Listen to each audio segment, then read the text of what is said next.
Şu Adalet Bakanlığı'na, Tazminat Komisyonu'na verdiğimiz dilekçe. 11 yıldır biz dosyaya bakacak mahkeme bulamıyoruz. Şu Adalet Bakanlığı Tazminat Komisyonu'na gecikmeden dolayı verdiğimiz dilekçe. Şurada bir hafta 10 gün önce en son tüketici mahkemesinin vermiş olduğu "ben burada görevli değilim" kararı. Daha sonrasında şurada gördüğünüz şu dilekçe Hakimler Savcılar Kurulu'na verdiğimiz bir dilekçe. Hem şikayet olarak verdiğimiz Hakimler Savcılar Kurulu'na ilgili hakimler hakkında gereği yapılsın diye verdiğimiz dilekçe, hem de şurada Gaziantep Bölge Adliye Mahkemesi'ne verdiğimiz dilekçe. Aşamalı olarak bu şekilde 2015 yılına kadar bu şekilde dosya geriye doğru gidiyor.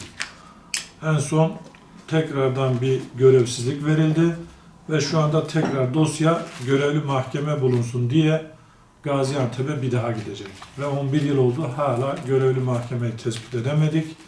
En son tekrar Gaziantep'e gidecek. Gaziantep bu konuda tekrar karar verecek. Bizim buradaki asıl sorunumuz yargılamanın gecikmesiyle ilgili bir durum. Aslında bunu Türkiye'de, Malatya'da çokça yaşıyoruz ama şu anda size anlatacağım dosya tamamıyla bir adalet adına bir fiyasko.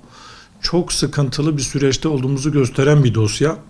Şöyle, bizim 2014 yılında bize müracaat eden bir hanımefendi bir müteahhitten daire aldığını ve bu dairenin tapusunu alamadığını söyleyerek bize geldi. Araştırdığımızda müteahhit firmanın iflasın eşiğinde olduğunu, yaklaşık 3 tane dairesinin orada kaldığını, müteahhitle de yaptığımız görüşmede arsa sahiplerinde 3 tane daire hakkı olduğunu ve inşaatın eksiklerinin ise bir daire kadar bir eksik olduğunu, dolayısıyla bu bizim müvekkile bir tane daire borçlu olduğunu adam söyledi, itiraf etti. Biz de o dairelerden bir tanesini verip geri kalanlarla eksikler tamamlansın diye tapu tescil davası açtık. 2015 yılında Asliye Hukuk Mahkemesi'ne tapu tescil davası açtık. Bu şekilde başlayan bir süreç. 2015'ten sonra yaklaşık 2 yıl o Asliye Hukuk Mahkemesi hakimi davanın esasına girdi, keşif yapıldı, tanıklar dinlendi. Sonra hakim değişti ama aynı mahkemeye bakan hakim, gelen hakim görevsiz olduğu kararını verdi. 2,5 yıl sonra bu görevsizlik kararından sonra dosya tüketici mahkemesine gitti. Tüketici mahkemesi 1 yıl, 1,5 yıl kadar davayı gördü. Sonra dedi ki yok, ben görevli değilim. Tekrar asli hukuka göndermek kararı verdi. Öyle olunca dosya bu sefer Gaziantep'te üst mahkemenin görevle ilgili durumu çözmesi için dosya Antep'e gitti. Gaziantep'e giderken 4. Hukuk Dairesi'ne gitti. 4. Hukuk Dairesi 1 yıl dosyayı bekletti. Sonra dedi ki bu konuda ben görevle ilgili karar verecek ben değilim. 16. Hukuk Dairesi'ne gönderdi. Gaziantep 16. Hukuk Dairesi dedi ki ben görevli değilim. 17. Hukuk Dairesi'ne gönderdi. 17. Hukuk Dairesi dedi ki ben burada görevli değilim.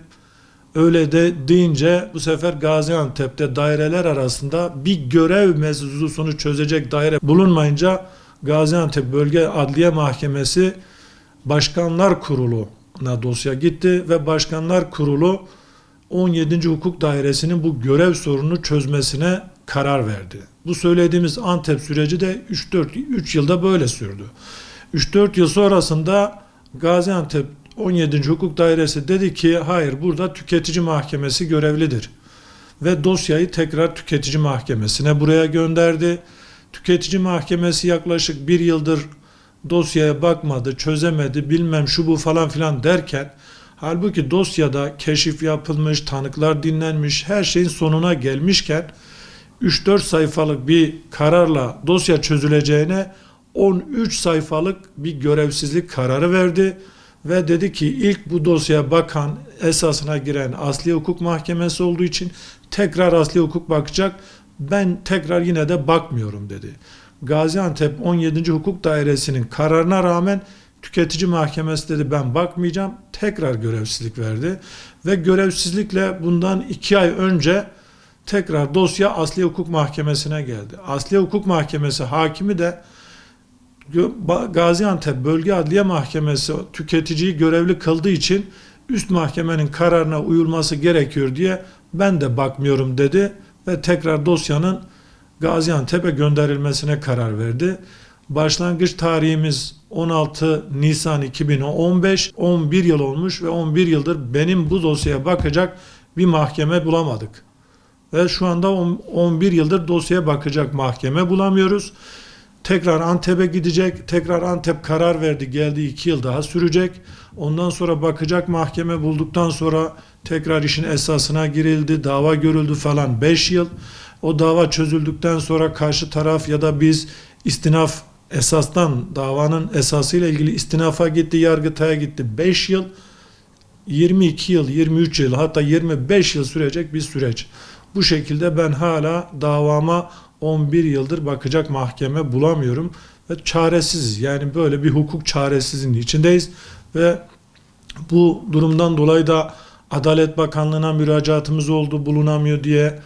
Buna sebep olan bütün hakimler hakkında gereği yapılsın diye HSK'ya müracaatımız oldu. Resmi olarak müracaat yaptık, ses çıkmadı. CİMER'e yazdım, bir avukat olarak çok aciz bir duruma düştüğümü düşünerek CİMER'e yazdım, bir ses çıkmadı.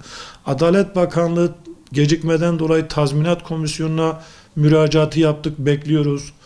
Ve bu şekilde çok maddi olarak her şekilde mağdur olmamıza rağmen en ağırıma da gide Türkiye gibi bir adalet, hukuk devleti dediğimiz bir ülkemizde yani bakacak mahkeme bulamamaktan dolayı gururum, onurum inciniyor ve müvekkilime karşı çok mahcubum, söyleyecek bir kelime bulamıyorum.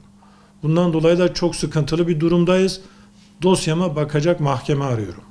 Devletten tek istediğim dosyama bakacak bir mahkeme bulunsun ve bu hakimlerin bu kadar 11 yıl boyunca o bakmıyor, bu bakmıyor, bu şekilde rahat davranmaların artık önüne geçilmesi için yasal düzenleme mi yapılır, bunlara karar mı alınır, bunlara da artık bir şeyler yapılsın yani. Hakimler hiçbir sorumluluğu yokmuş gibi davranılıyor.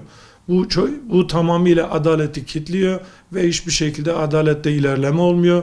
Bütün dosyalarda gecikiyor bu şekilde. Bana göre dosyalardaki bu gecikme keyfilikle alakalı bir durum. Bir hakim diyor ki öbürü görevlidir, öbürü diyor ki diğeri görevlidir. Buna üst mahkemeye gidiyor, üst mahkemeye giderken de yanlış daireye gidiyor. Hakim gönderirken liyakat, aslında burada en can alıcı nokta liyakat mevzusu. Yani bir dosyaya bakacak, bu Türkiye'de görülen bir hukuki ihtilaf. Buna bakacak bir hakimin hangisini olduğunu, hakimler o kadar hakim bunu çözemiyorsa, Gaziantep'te 4 tane daire kimin bu konuda görevli olduğuna hala çözemiyorsa, bunun için bir görev mevzusu için bu dosya ta Başkanlar Kurulu'na gidiyorsa, bu hakimlerin hakimliklerini de sorgulamak lazım. Bunlara verilen eğitimi de, liyakati de, bunların seçilmişliğini de sorgulamak lazım. Yani görevi daha halledemiyoruz. 11 yıldır görevli hakimi Antep bulamıyor, biz bulamıyoruz, burada bulamıyor. Ve herkes görevden kaçınıyor. Bu çok ciddi bir sorun adalet açısından ve bunun kesinlikle çözülmesi lazım. Biz bundan dolayı mesleğimizden tiksindik. Bu mesleği artık bu ülkede icra etmek istemiyoruz. Yani bu derecedeyiz. Adalet Bakanlığı'na da sesleniyoruz, Cumhurbaşkanımıza sesleniyoruz. Gerçekten mağduruz. Gerçekten adalet adına çok sıkıntı yaşıyoruz. 11 yıl boyunca davaya bakacak bir mahkemenin bulunmaması çok büyük bir olaydır. Çok üzücü bir vakadır ve bunun çözülmesini istiyoruz. Ya bizim artık avukatların psikolojisi kaldırmıyor. O yüzden bu işe bir an önce bir el atılması gerekiyor. Liyakatli hakimlerin eğitimden geçirilmesi gerekiyor ve buna kesin bir çözüm bulunması lazım. En iyi çözüm de hakimler de bizim gibi sorumluluk sahibi olması gerekiyor. Hakimlere sorumluluk, tazminat, ceza vesaire sorumluluk yüklenmesi lazım. Yoksa bu işler çözülmeyecek. 4 kişiyle başladık, şimdi 28 kişi var. Taraflar hepsi öldü gitti ya.